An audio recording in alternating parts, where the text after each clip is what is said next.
E ele diz, nem eu que plantei, nem sou alguma coisa, nem Apolo que regou alguma coisa, mas Deus que dá o crescimento. Mas isso revela uma característica, Vitor e professor Cláudio, das igrejas atuais, a maioria, que os cultos são balizados pela perspectiva dos sinais. É prometido muita coisa. E em várias passagens das Sagradas Escrituras, o Senhor Jesus, apesar de ser um homem que operou milagres, né? Sem verdadeiro Deus, verdadeiro homem, que operou milagres, em muitas passagens Jesus dizia, não vou fazer não. Em Marcos capítulo 1, versículo 36 e 38, Jesus fez sinais, depois foi para o monte, para a oração, e no outro dia Pedro encontrou ele e disse, ei, todo mundo está ali procurando, está esperando, como se assim, ei, vai ter outra rodada de milagres hoje, né? E qual é a resposta de Jesus? Não irei. Irei pregar nas aldeias vizinhas. Eu não irei lá fazer o milagre que vocês querem. Então, o costume hoje é das pessoas marcarem um evento prometendo que Jesus vai lá fazer o milagre, vai ter essa salvação, e o pregador às vezes fica chateado.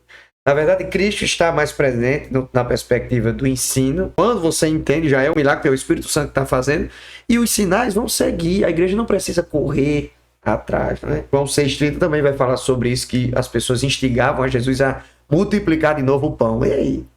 Seguidores pelo pão. Nossos pais deram o maná, como foi? Abraão? Não, Moisés deu o pão do céu. Aí Jesus disse, não. Quem deu não foi ele, não. Quem deu o pão do céu foi o Pai. Eu sou o pão. O verdadeiro pão. Que desceu do céu. E dá vida ao mundo. E o povo estava ali. Eles estavam interessados por Jesus, porque quando Jesus entra no outro lado, eles se encontram. Mestre, onde é que tu estavas? Era uma pessoa que estava interessada por Jesus. Chamava ele de mestre. Mas na verdade estava interessado pelos sinais. E Jesus preocupado com a doutrina, o ensino, que é o que salva, ouviu? A gente vê isso na vida do apóstolo Paulo. Paulo viajava, fazia as viagens missionárias, o que ele procurava? Uma sinagoga para pregar. Se não tivesse sinagoga, reunião, onde não tivesse algum ajuntamento de pessoas, ia pregar. E aí Deus, através de Paulo, olha onde o evangelho chegou. Paulo conseguiu pregar em boa parte da Ásia, chegou ao continente europeu, quando entrou na Macedônia, e alguns dizem até que chegou à Espanha. Então veja, e Paulo sem avião, sem carro, sem moto. Só na loucura da pregação. Só na loucura da pregação, alcançou a Ásia, alcançou a Europa, alcançou tantos lugares, mas qual o objetivo de Paulo? Chegava ali, vamos se reunir para quê? Para ouvir a palavra. Ouvir a pregação, Paulo pregava, Deus fazia, plantava uma igreja, colocava alguém lá, ia para outro canto, pregava, e assim o evangelho foi... E os sinais seguiam. Os sinais seguiam. Ele não marcava um momento de milagre, a noite do milagre. Mas os sinais seguiam. Porque quando a igreja ela tem a primazia em viver o que a Escritura diz, os sinais seguem sem que a gente precise estar. E veja que Deus cria situações para que a palavra seja pregada onde Ele quer.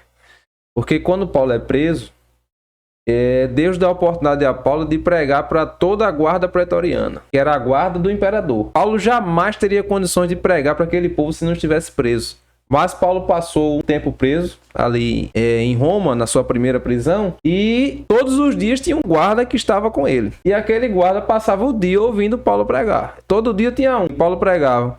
E tinha outro, e ele não tinha como deixar de ouvir, porque estava guardando Paulo. Então Paulo pregou para ele, disse, eu preguei para a guarda pretoriana. Aí no final da carta aos Filipenses ele diz o quê? Da casa de César. Exatamente. Também. Então Deus ele cria situações para que a sua palavra chegue aonde ele quer.